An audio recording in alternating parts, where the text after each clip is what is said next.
Muito bem, estamos começando as nossas aulas online de microeconomia. Nós teremos essas 4 aulas, onde estaremos abordando os assuntos da teoria microeconômica, a teoria do consumidor, o funcionamento do mercado, a teoria da firma, as estruturas de mercado, concorrência perfeita, o monopólio, oligopólio, são esses os temas que nós iremos tratar nas nossas aulas online. Nessa primeira aula, vamos trabalhar com o material 1 de microeconomia, tá? Microeconomia 01, é o material que nós vamos iniciar agora, e é o item 1.1, microeconomia, conceitos fundamentais. A ciência econômica, ela é também chamada de ciência da escassez, é conhecida dessa maneira também como a ciência da escassez, porque a economia ela estuda, ela analisa uma escassez relativa entre as necessidades humanas, de um lado, necessidades humanas que são consideradas ilimitadas, e do outro lado, os fatores de produção, tá? Os recursos produtivos que serão mobilizados pelas empresas para gerar bens e serviços e atender essas necessidades humanas. Esses fatores de produção são limitados, existem numa quantidade limitada. Daí surge a escassez dos fatores de produção. Tá bom? Então nós podemos colocar algumas ideias fundamentais aqui no nosso quadro. Vamos colocar aqui no quadro, pedir apenas o pessoal aumentar um pouquinho o som, tá? O retorno aqui do som. Então vamos lá. Economia, conhecida como ciência da escassez. Por que surge essa escassez? Essa escassez, ela surge desse fato aqui. Nós temos, por um lado, necessidades humanas que são ilimitadas, e temos do outro lado fatores de produção que são limitados, são finitos. Certo? Atenção.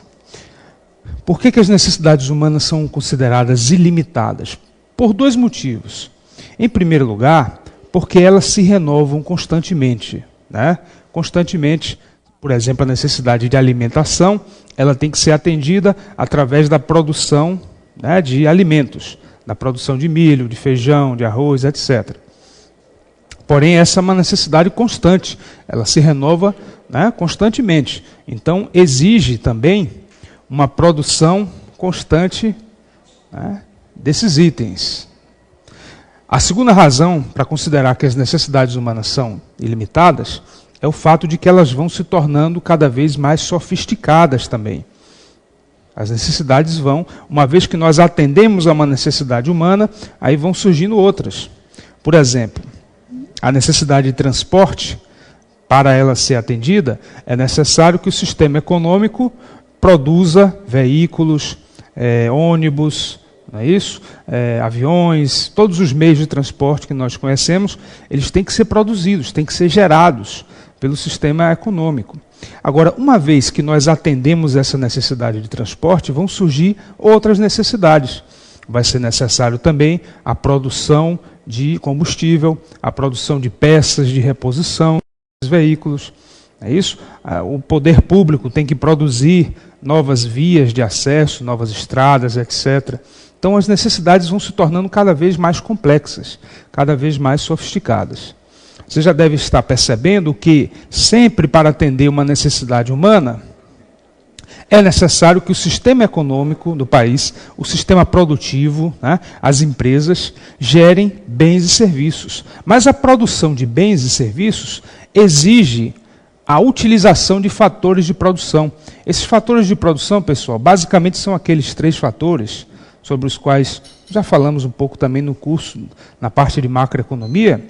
São os fatores terra, envolvendo também os recursos naturais, o fator de produção trabalho e o fator de produção capital. Tá? São recursos produtivos que as empresas necessitam utilizar. A terra é tudo aquilo que é fornecido pela natureza. É o solo, né, com as riquezas do subsolo, os minerais, a disponibilidade, né, de água, de recursos que a própria natureza oferece, por isso que envolve também recursos naturais, né, os minerais, o petróleo, por exemplo. Okay? O fator de produção trabalho, por sua vez, se refere ao trabalho humano.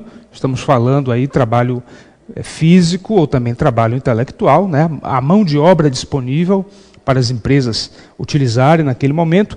E esse fator de produção capital se refere não exatamente ao dinheiro, tá bom? O dinheiro, na verdade, é apenas uma forma que o capital pode assumir temporariamente, certo? Capital a gente associa muito a dinheiro, porém, pense capital de uma forma mais ampla como bens de capital, máquinas e equipamentos, ferramentas, instrumentos, tá certo?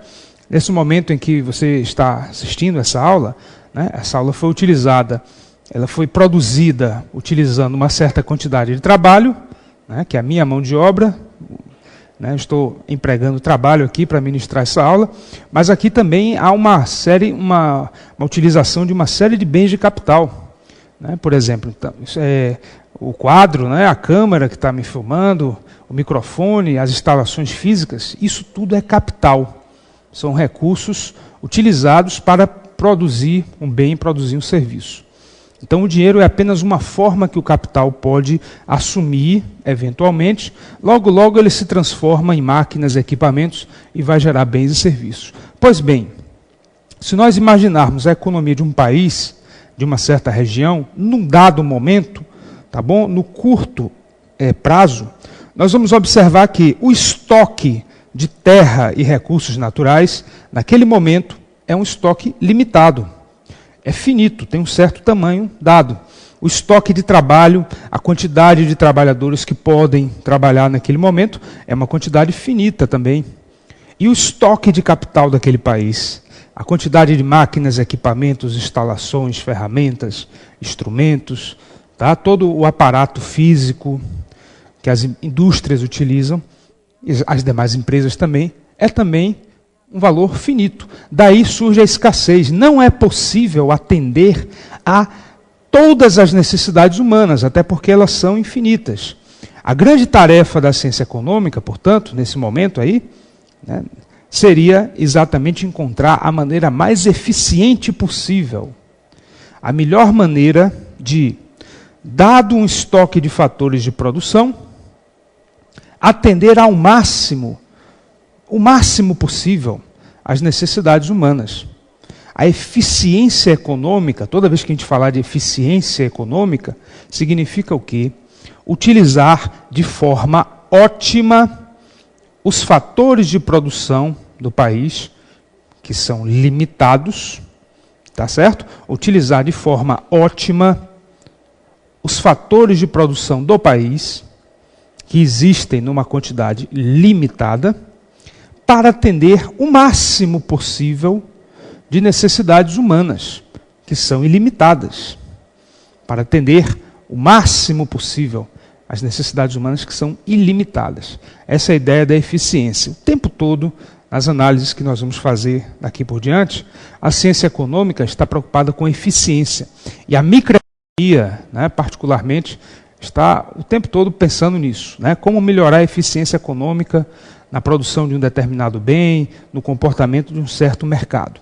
Bom, essa ideia da escassez, necessidades humanas ilimitadas e o estoque de fatores de produção no curto prazo, tá? Ele já é dado, ele não se altera. Tá bom? Nós vamos ver o que é que acontece no longo prazo, tá? Porque no longo prazo, né, vamos ver o que é que acontece. Daqui a pouquinho eu vou falar. Mas você já deve estar pensando, né? No longo prazo, a quantidade de terra cultivável vai aumentando, né? Os recursos naturais vão aumentando.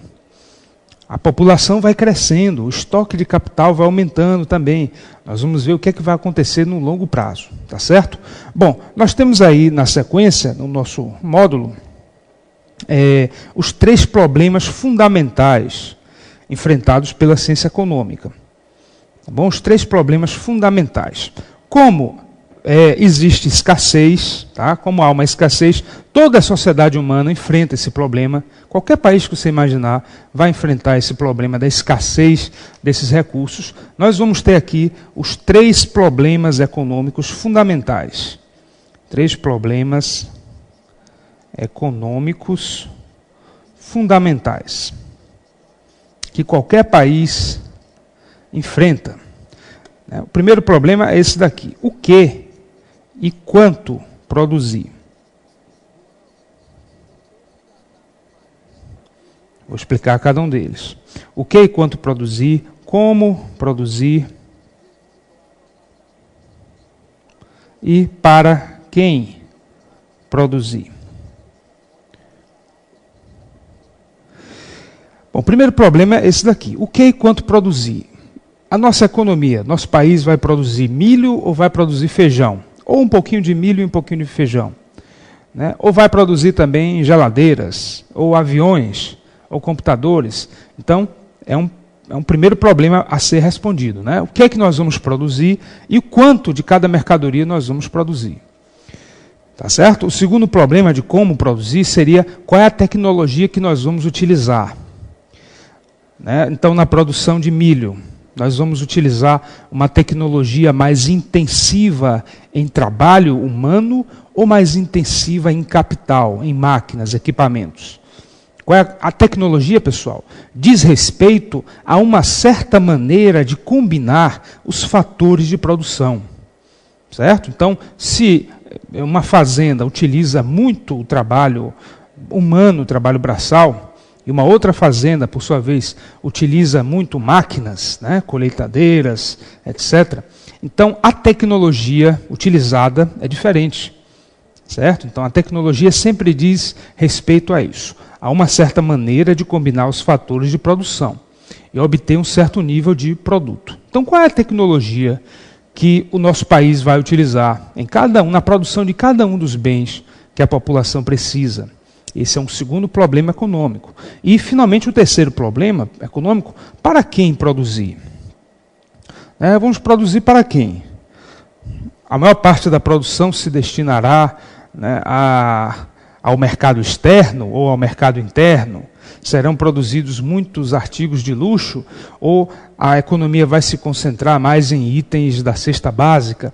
Então, vamos vender esses produtos para quem? Quem serão os consumidores? Como distribuir a riqueza gerada pelo sistema econômico? Ok? Bom, para a gente visualizar esses 3 problemas, como é que eles se apresentam, nós vamos imaginar aqui um modelo muito simples de uma economia hipotética que produz apenas 2 bens. Então vamos analisar aí na página 2, nós temos aí uma economia que produza 2 bens apenas, produz carros, né, automóveis, e produz televisores, para a gente ver como é que esses 3 problemas vão aparecer. Nós temos aí na página 2 uma tabela, eu vou fazer essa tabela aqui no quadro também, né, vou fazer aqui, colocar rapidamente aqui essa tabela para a gente analisar. Temos aí a produção de 2 bens, que podem ser carros ou televisores. E temos várias combinações possíveis. Né? Nós temos aí as combinações A, B, C, D, E, até a letra F. Vamos lá. A, B, C, D, E e F. Ok? É a mesma tabela que você tem aí no módulo. Na situação A, nós estamos imaginando o seguinte, olha, todos os fatores de produção dessa economia, a terra, trabalho, capital, todos eles estão sendo direcionados para a produção de carros. Então, a economia produz aí, durante certo período de tempo, durante um ano, por exemplo, 150 mil carros. Portanto, não há fatores de produção disponíveis para gerar televisores. Então, a produção de televisores é zero.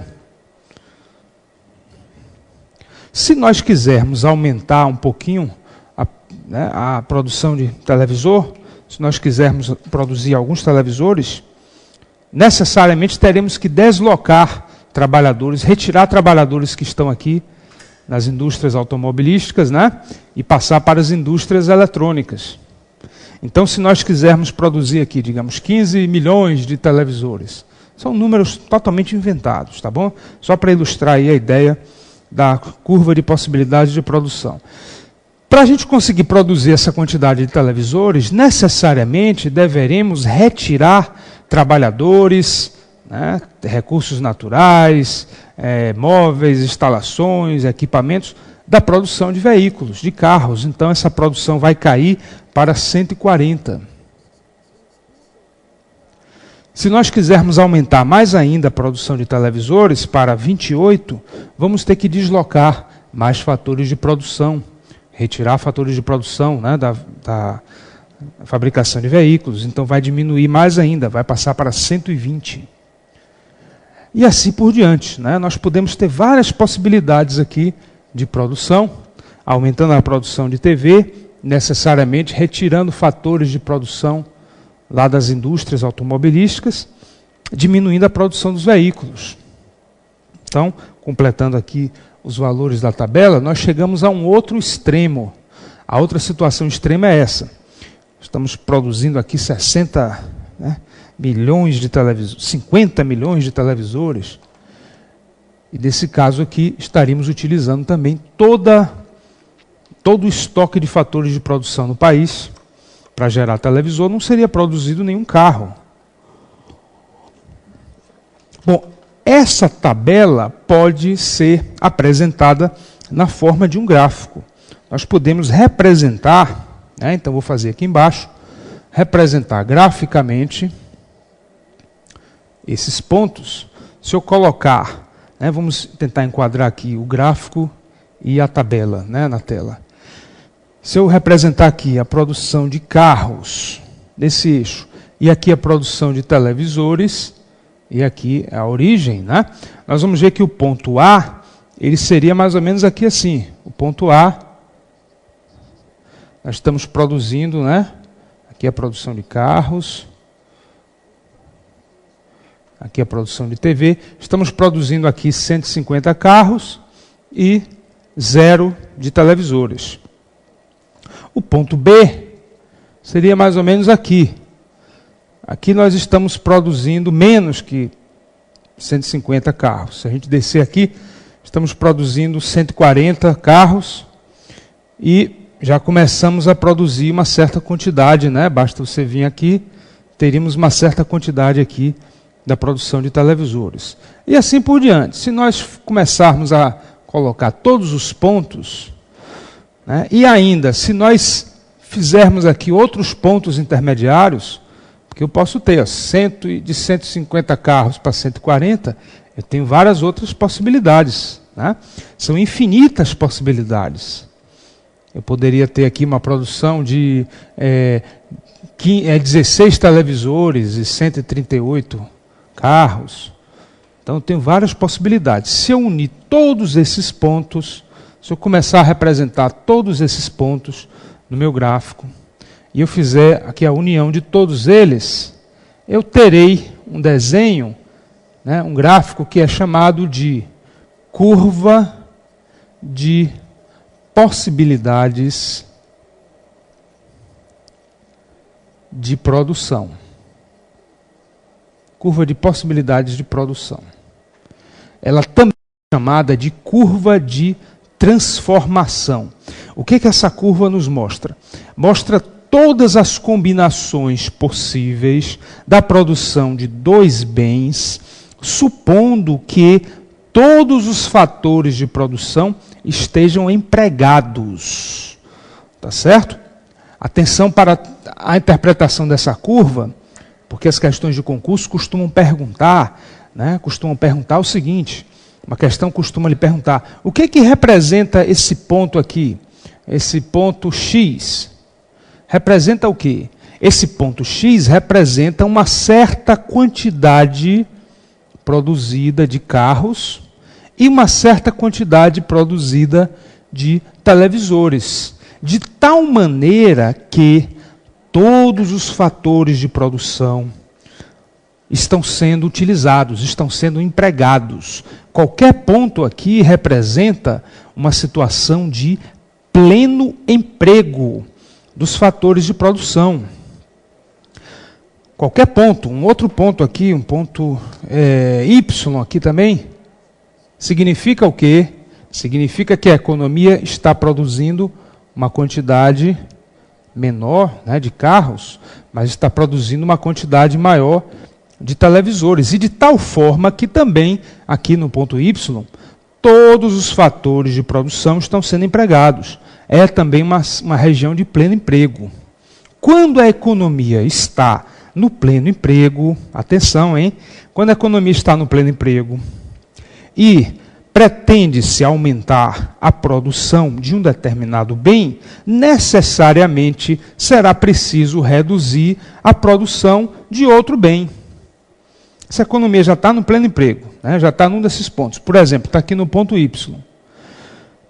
E eu quero aumentar a produção de veículos, necessariamente deverá haver uma redução na produção de televisores, porque a economia está no pleno emprego. No pleno emprego, pessoal, existe um custo de oportunidade. Existe um custo de oportunidade. Para eu aumentar a produção de carros, né, para eu ter mais automóveis, eu terei aqui menos televisores. Os aumentos, né, da produção de algum bem vão gerar um custo de oportunidade. A custo de oportunidade significa o quê? É outro conceito da microeconomia. Significa aquela produção